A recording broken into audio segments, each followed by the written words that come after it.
75 वर्ष पहले इस भारत देश को जो अंग्रेजों से आजादी मिली, या ये कहिए हर वो इंसान जिसे नियम मतलब कहना चाहिए कानून और इस देश का एक ऐसा लिखित संविधान मिला जिसकी वजह से हम लोग आज स्वतंत्र रूप से अपने जीवन में वो हर कुछ चीज हासिल कर सकते हैं।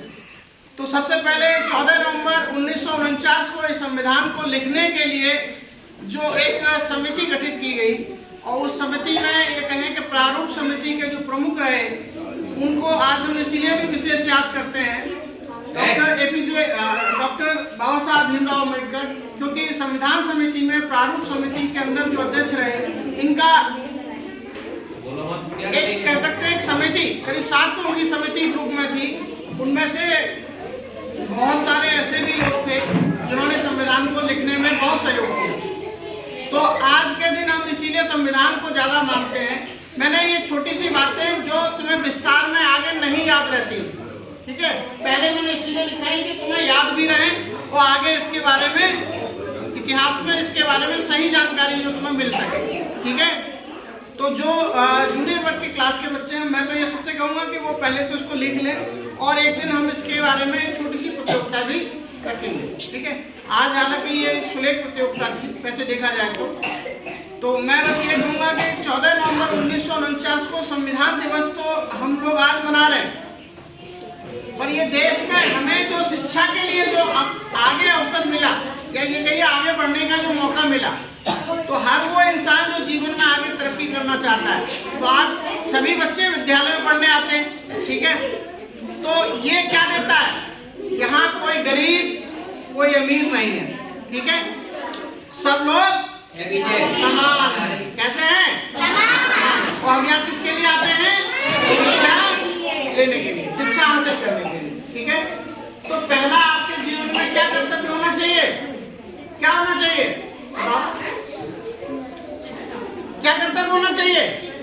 कि हमें यहाँ पर विद्यालय में आकर सबसे ज्यादा अच्छी से अच्छी शिक्षा को हासिल करना चाहिए, और यही शिक्षा जो होती है हमें जीवन में आगे बढ़ने का अवसर देती है। तो पहले अपनी प्राथमिक शिक्षा जो हमारी अनिवार्य शिक्षा है, और हर वो बच्चे का अधिकार है जो भारत सरकार चाहती है कि हमारे सभी भारत के देश के जितने भी बच्चे हैं, चाहे वो किसी भी धर्म, जाति, किसी भी मजहब, किसी भी पंथ, किसी भी समुदाय या किसी भी देश, मतलब देश के किसी भी राज्य के कोने में कहीं भी रहते हो, उन सबको अनिवार्य और निःशुल्क शिक्षा जो कि प्राथमिक शिक्षा, बेसिक शिक्षा की तरफ से जो मिल रही है हमारे प्रदेश में।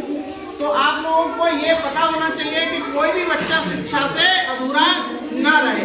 तो इसीलिए आपके यहाँ विभिन्न तरीके से सरकार के द्वारा प्रायोजित परीक्षा कराई जाती है। अभी देखिए आपके यहाँ एक निपुण परीक्षा कराने वाले हैं, होने वाली है ना, अभी निपुण परीक्षा होने वाली है। तो वो क्यों कराई जा रही है? वो इसीलिए कराई जा रही है कि जो आपको बच्चों को कहना चाहिए, जो वास्तविक जो कहना चाहिए उनके ज्ञान के लिए जरूरी है, उसके लिए। तो मैं आज के संदर्भ में बस इतना ही कहूँगा कि जो हम लोग आज 75 वर्ष पूर्व होने के उपलक्ष्य में, यानी कि देश का जो संविधान हमारा जो हमें मिल गया और उसको पूरी तरीके से कह सकते हैं 26 जनवरी 1950 को ये लागू भी कर दिया गया। तो यहाँ पे आपको ये पता चलता है कि किसी भी देश की तरक्की, बात नहीं, किसी भी देश की तरक्की का जो मानदंड है वो ये है कि उस देश की महिलाएं और उस देश के बच्चे कितने ज्यादा सशक्त और अच्छी शिक्षा, गुणवत्तापूर्ण शिक्षा हासिल कर रहे हैं। तो सबसे पहले आप सभी को संविधान दिवस के अवसर पर बहुत बहुत बधाई, बहुत बहुत शुभकामनाएं।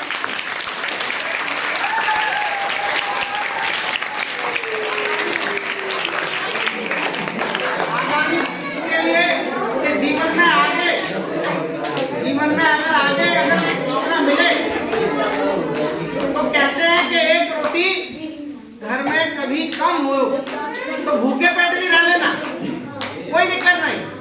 अगर एक कपड़ा कम पहनने को घर में मिले तो वो भी कम पहन लेना, पर जिंदगी में शिक्षा से कभी कोई समझौता नहीं करना। यानी शिक्षा ही वो आपका जीवन का शस्त्र है, या कहिए वो हथियार है जो आपको हर जीवन की मुश्किलों से पार करेगा, ठीक है। तो आज के लिए छोटा सा मैंने जो निबंध आपको लिख दिया दिया था, जिससे आप इसको घर में जाके लिखें, अभी लिख के जाएंगे और पढ़ेंगे, ठीक है।